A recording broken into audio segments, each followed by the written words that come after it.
Good Tuesday morning to you, SBC. It's Brother David, and I want to give you just a word of encouragement this Thanksgiving weekend.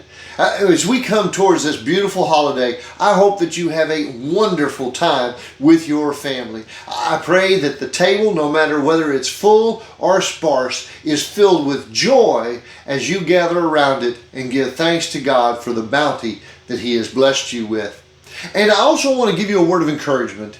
As we begin the new year, as we look towards this new year, we need to be careful about what it is we pray and ask God to give us. Sometimes we don't know what it is we're asking for. And, well, we might bite off a little more than we can chew. I remember a time when I was young and my brother and I were in the car. My dad had put the car into park. We were out in the field. I don't know if he was collecting firewood or what, but we were in the car in the front seat, and he had gotten out with the car still running, but he was in park. And we had the brilliant idea as a couple of young kids to slide across that bench seat and to see if we couldn't drive the thing. Well, we did get it into gear, and we did get it rolling. And we realized fairly quickly that we had bitten off more than we could chew. We didn't know how to drive. We didn't know how to steer. We didn't know how to stop it. All we knew is the car was running and we were out of control. And that's when the door swung open and the big form of my father came sliding in from the left-hand side and knocked us like a couple of hockey pucks across the rink. We went sliding across that bench seat, and there we ended up against the door. He slammed the brakes and we were in trouble. Now, we thought we knew what we wanted when we grabbed a hold of that gear shift, but we didn't know what we were into. We had no idea what we were grabbing hold of. And you know, sometimes as we go to God in prayer and we ask of God certain things, we ask Him to bless us with certain things or to remove certain things, the truth is we don't actually know, we don't have the wisdom, we don't have the understanding of what it is we're asking for. Let me give you an example from the Bible. Over in the Gospel of Mark, a couple of guys named James and John. You probably know them. They're disciples of Jesus, and they come to Him and they've got a request.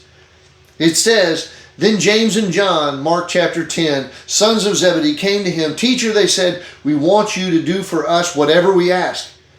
'What do you want me to do?' He asked. And they replied, 'Let one of us sit at your right hand and the other at your left in your glory.'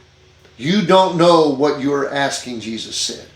'Can you drink the cup that I will drink, or be baptized with the baptism I am baptized with?' 'We can,' they answered. And Jesus said to them, 'You will.'" Now, James and John didn't understand what they were getting into.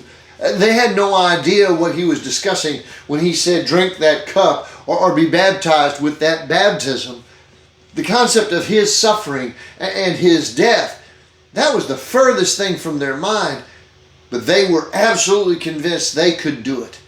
They were absolutely positive that they could handle it. But they just wanted Jesus to give them what they wanted. And so they didn't understand what it is they asked. When we see God just as a giant candy store and we want Him to give us the best stuff in it, we see Him as just a giant toy store and we want Him to give us the best toys. When we see God as just a giant bulldozer and we want Him to remove that mountain that's in front of me or move that hurdle that's in front of me, the truth is sometimes we don't understand what we're asking for. We don't understand that if God was to give us that thing that we're requesting, it would be a curse to us in the long run.